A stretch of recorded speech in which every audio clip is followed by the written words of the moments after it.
Hello hi namaste welcome to MK media. నేను మీ Madhu Kalyan. So big boss house లో ఏం కావాలన్నా కానీ గెలుచుకోవాలి. సో ప్రతి సీజన్ లో ఇది మనం చూస్తున్నాం. బట్ ఈసారి లిమిట్లెస్ కాబట్టి బిగ్ బాస్ హౌస్ లో ప్రతిదీ కూడా గెలుచుకోవాలి. బట్ ఇంతకు ముందు వరకు కేవలం కొన్నిటిని మాత్రమే గెలుచుకోవాలి. కొన్ని బెనిఫిట్స్ అయితే హౌస్ మేట్స్ కి ఉండేది. బట్ ఇప్పుడు మాత్రం అలాంటిది ఏం లేదు. ఆఖరికి తినే ఫుడ్ కూడా గెలుచుకోవాలి. సో ఇక ఈ యొక్క ఈరోజు రిలీజ్ అయిన ప్రోమో గురించి మనం ముందుగా మాట్లాడుకుంటే, బిగ్ బాస్ కంటెస్టెంట్ దగ్గర ఉన్న హౌస్ లో ఉన్న ఫుడ్ మొత్తం తీసుకోవడం జరిగింది. సో వీళ్ళకు టాస్క్లు అయితే పెడుతున్నారు ప్రజెంట్ కి. సో మొదటగా వచ్చేసి బిగ్ బాస్ ఒక యాక్షన్ ఏరియాలో ఉన్న ఆహారాన్ని గెలుచుకోవాలి చీఫ్స్ అని చెప్పేసి ఒక ఛాలెంజ్ అయితే పెట్టడం జరిగింది. దాని పేరు లెమన్ పిజ్జా. ఫస్ట్ ఛాలెంజ్ వచ్చేసి లెమన్ పిజ్జా అని ఒక ఛాలెంజ్ పెట్టడం జరిగింది. సో చీఫ్స్ వెళ్ళి అక్కడ ఉన్న ఏదైతే స్టోర్ లో ఉన్న యాక్టివిటీ ఫుడ్ కు సంబంధించిన వంటకు సంబంధించిన వస్తువులు కావచ్చు, లేకుంటే ఏమన్నా అనుకోవచ్చు, వాటిని చీఫ్స్ తీసుకొని రావాలి. సో అది టాస్క్ పెట్టడంతో నిఖిల్ అలాగే నైనిక, యష్మి కూడా పోటీ పడి మరి వాటిని తీసుకురావడం జరుగుతుంది వాళ్ళు వెళ్ళి. సో ఇది మనకు ప్రోమోలో చూపించారు.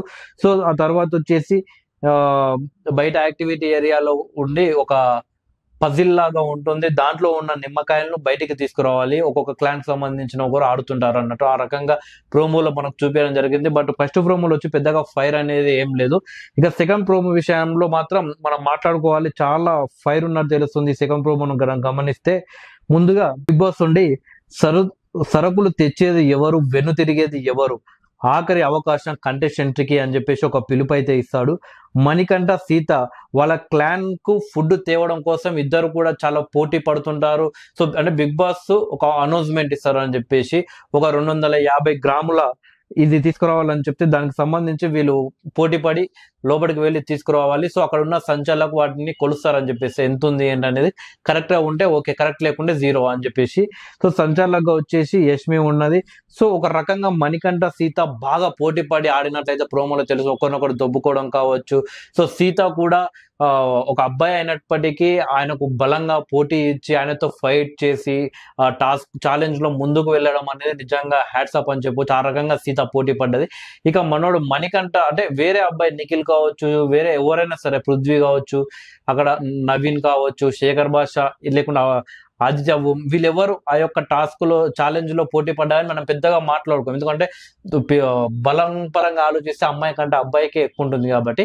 బట్ మణికంఠ మొదటి రోజు నుండి సో తను ఏడుస్తూ ఉండడం, సో ఎమోషనల్ గా ఉండడం, సింపతి కోసం అని అందరు అనుకోవడం, బట్ ఆయన చాలా వీక్ అని చెప్పేసి బాగా ఉండే.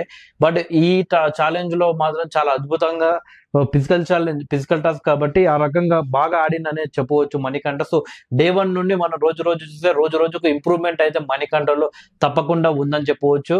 ఎందుకంటే స్టార్టింగ్ 2 రోజులు చూస్తే ఇక ప్రతిదీ మణికంఠ రోజు ఈ యొక్క సింపతి కోసమే ట్రై చేస్తుండు అని చెప్పేసి, ఆ తర్వాత ఫస్ట్ నామినేషన్ లో కూడా అందరికీ అదే అనిపించింది, మణికంఠ సింపతి కోసం సింపతి గేమ్ ఆడుతున్నాడు అని చెప్పేసి. బట్ ఇది తగ్గించుకొని అసలు రియల్ గేమ్ పైన మణికంఠ ఫోకస్ చేసినట్టయితే తెలుస్తుంది. అందులో భాగమే ఈ యొక్క ఫిజికల్ ఛాలెంజ్ లో చాలా అద్భుతంగా ఆడాడు.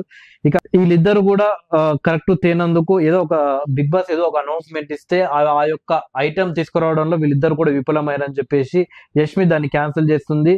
సో మణికంఠ ఉండి నేను రోబోను కాదు, మనిషి పట్టుకున్నంత మాత్రమే నేను పట్టుకోగలను, కానీ అంతకు మించి నేను పట్టుకోగలను అని చెప్పేసి మణికంఠ అంటుండు. దాంతో యష్మి ఇద్దరి మధ్య కూడా బలంగా ఆర్గ్యుమెంట్ అయితే జరిగినట్టు తెలుస్తుంది. ఆ తర్వాత మణికంఠ ఆ తర్వాత ఒక దగ్గర కూర్చొని అబ్బేనా మీరు వీళ్ళందరూ మాట్లాడుకుంటే విన్నర్ లాస్ట్ ఇక వదిలేరు, నువ్వు అయితే బాగా ట్రై చేసావని చెప్పేసి అతన్ని మోటివేట్ చేసే ప్రయత్నం చేస్తే లేదు నేను ఓడిపోలేదు, నేను గెలిచానని చెప్పేసి మణికంఠ చెప్తుంటాడు. ఇక లాస్ట్ లో ప్రోమోలో వచ్చేసి సోనియా ఏడుస్తుంది. సో సోనియా ఎందుకు ఏడుస్తుంది అనేది ఒక ట్విస్ట్ గా ఒక క్వశ్చన్ మార్క్ గా అయితే ఈ ప్రోమోలో మనకు చూపించడం జరిగింది. ఆ తర్వాత పృథ్వీ అలాగే నిఖిల్ వచ్చేసి ఆమెను ఓదార్స్తూ హగ్ చేసుకుంటారు. బట్ ఇక్కడ మనం ఇది మాట్లాడుకోవాలి, ఇది బాగా అసలైన టాపిక్ మర్చిపోతున్నా. అంటే మొన్న సోనియా విష్ణుప్రియతో మాట్లాడుతున్నంత సేపు అడల్టరీ కామెడీ చేయకు నా పైన, నీకు అంటే ఎవరు లేరు, చూడరు, బట్ మా వాళ్ళు ఉంటారు, చూస్తారు. సో ఎక్కడ ఏం జరుగుతుందో, ఏమైనా ఇబ్బంది అవుతుందో అని చెప్పేసి భయపడుతుంటారు. సో అందుకే అలాంటి కామెడీ నా దగ్గర చేయకు, నేను దరిదాపులకే రానియొద్దు అని చెప్పేసి ఆమె చెప్తుంది.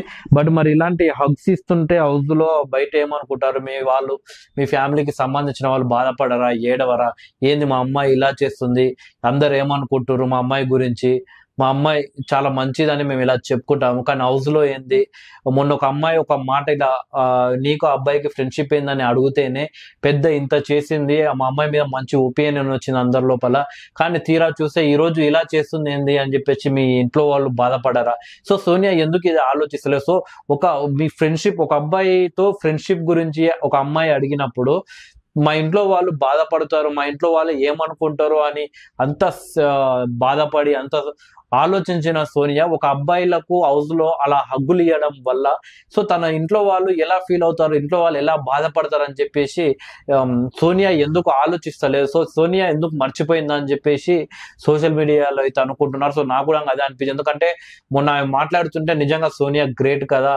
సో ఒక అబ్బాయితో ఫ్రెండ్షిప్ గురించి ఒక అమ్మాయి అలా అంటేనే అంత సీరియస్ అయింది, రియల్ గ్రేట్, అంత అంత సేఫ్టీగా సెక్యూర్గా అంత మంచిగా సోనియా ఉంది కదా అని చెప్పేసి అనుకున్నా. బట్ తీరా ఆ రోజు నుండి చూస్తుంటే ఈ రోజు అయితే ఘోరం, హగ్గులు ఇవ్వడం, మొన్న నిఖిల్ తో కావచ్చు పృథ్వీ చేపట్టుకొని రబ్ చేయడం కానీ, నిఖిల్ తో హెయిర్ ఇలా అనడం, నీకేం అడిగినా ఇస్తాను రా, సిగరెట్లు మానేయరా అని చెప్పడం. సో ఇవన్నీ కూడా ఎలా వెళ్తాయి, బయట ట్రోలింగ్స్ కావచ్చు, లేకుంటే పబ్లిక్ కూడా బ్యాడ్ గా అనుకుంటారు, దానివల్ల వాళ్ళ ఫ్యామిలీ వాళ్ళు కూడా ఫీల్ అయ్యే అవకాశం ఉంటుంది. కాబట్టి సోనియా హౌస్ లో ఈ హగ్గులు అనేది తగ్గిస్తే బాగుంటుంది, ఎందుకంటే సోనియా అలాంటి మనిషి కాదు కదా, చాలా మంచి పర్సన్ కదా ఆమె, అలాంటి పనులు చేయొద్దు. సో ఇది సోనియా చేస్తే బాగుంటుంది. సో ఎందుకంటే ఆమెనే చెప్పింది తను ఎంత మంచిదన్ను అనేది. ఇకపోతే ఇంకొకటి మాట్లాడుకోవాలి ఎపిసోడ్ సంబంధం లేనిది, నిన్న మనం చూస్తే నిఖిల్ ప్రేరణ నిఖిల్ ని నామినేట్ చేయడం జరిగింది. సో నిఖిల్, ప్రేరణ అలాగే యష్మి కూడా ముగ్గురు ఫ్రెండ్స్, అందరికీ తెలిసిందే.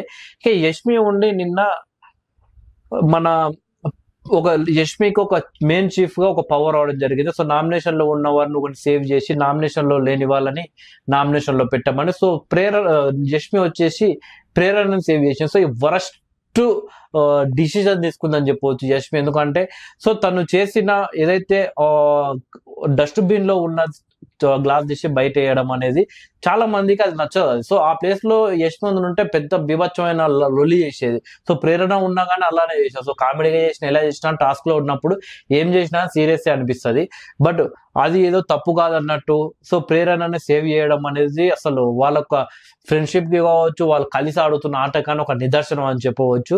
సో అందులో సేవ్ చేస్తే పృథ్వీని చేయాలి. సో వాళ్ళ టాస్క్ లో బలంగా ఫైట్ చేసింది పృథ్వీ, కాబట్టి పృథ్వీని సేవ్ చేసిన పెద్దగా అనిపించకపోవచ్చు. సో విష్ణుప్రియ మీద ఒక కక్షతోటో లేక వేరే ఏమంటారో కానీ దాంతో కావాలని ప్రేరణను చేసినట్టు, అంటే వీళ్ళంతా గ్రూప్ గేమ్ అయితే ఆడుతున్నారు, ఒకరినొకరు నామినేట్ చేసుకునేది కూడా సిల్లీ పాయింట్స్ తోటి నామినేట్ చేసుకుంటున్నారు. ఎలాంటి గొడవలు రావద్దు, మేము ఎవరి గేమ్ ఆడుతున్నామని జనాలు నమ్మాలన్నట్టు చేసుకున్నారు. వీళ్ళంతా కలిసి ఆడుతున్నట్టు అయితే తెలుస్తుంది.